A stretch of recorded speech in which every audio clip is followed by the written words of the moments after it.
To you all. It's hard to find a publisher in the 21st century, right? I mean, the publishing industry is imploded in New York, and I'm amazed when I look at the books that have been published on the shelves over there. I know I'm going to get for Christmas and my birthday and Easter this year. I'm requesting your books.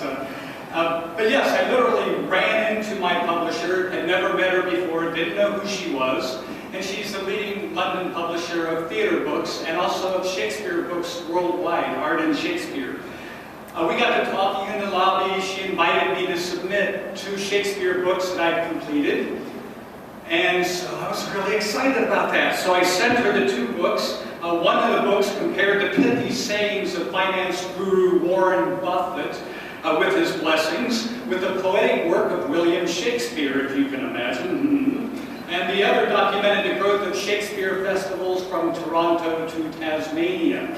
She received these books. She spent about 2 weeks with them. She called me on the phone. I was so excited. And she told me she absolutely despised both of my books from concept to completion. I mean, she was very thorough about it all. It was really wonderful.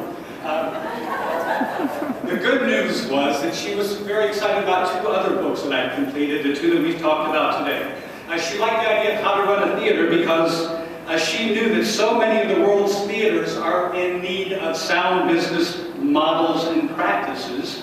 And she liked the idea of working in American theater because so many Europeans are enamored with the idea of moving to America, working in the arts, meeting all the Baywatch and Dallas actors that we talked about, and of course, or meeting George Clooney. Those are the 2 books. I'm going to be really brief. I'm just going to share a few of the kind of savvy time management tips that I picked up when I interviewed CEOs for corporations and also nonprofit artistic directors and leaders. This chapter on time management kind of begins this way. It says, there are 3 4-letter words ending in K that are responsible for my success, says Muriel Sieber. The 3 words are work, luck, and risk. And as we all know, time management-wise, we really can't hold the clock back. But we also understand that time management is really life management, people management, schedule management, crisis management, money management, and of course, most administrators and educators in this room at Cal State Fullerton, stress management. At the very least, time management calls for deciding who you are, where you want to be, and how you want to get there, and then tackling your agenda with absolute ferocity. For example, you want to ask yourself, where do I want to find myself at the end of this year in terms of personal relationships, financial planning, your classes, your work projects? In 5 years, where do you see yourself? When you retire, how do you want people to remember you? And how do you want to see and perceive yourself at the end of that time? If you choose to use time management as one of your strategic planning tools, these questions really would be your homework for the next couple of weeks or so. And next, and it's all pretty straightforward, we would go to work on setting goals and plotting out how to achieve your goals. My suggestion is you would organize your strategy on your calendar. Goal setting is absolutely free. It can improve your personal relationships, enhance your business connections, and wildly increase your sex life. Sorry, that's another book. If you want that one, you can email me. It's jxxx@fullerton.edu. Wildly increase your work productivity.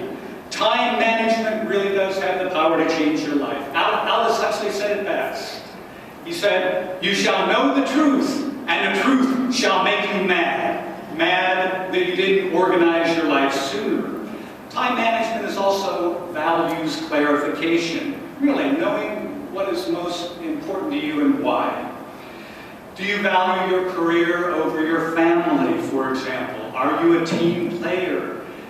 How important are money and fame versus job satisfaction and competency? For the harried arts executive, time management involves assertiveness training, interpersonal skills, and organizational savvy. Passive executives tend to get run over. Aggressive executives often alienate key partners.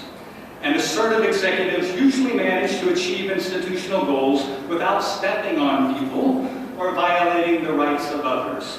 When clear values, a strategic mind, and assertive characters merge in business, then executives are generally successful at finding a graceful approach to the ruthless pursuit of one's goals. Thank you so much, congratulations, and this has been a fun event. Oh, you know what? I also really wanted to thank the Faculty Development Center, the Office of Grants and Contracts, all of you who have served on many of these committees, I know, because for many of us, it's the time and these travel support that made our publications possible and made pursuing publishers possible. So thanks to all of you who have served on those committees, and especially everyone at Cal State Fullerton who supports authors. Congratulations.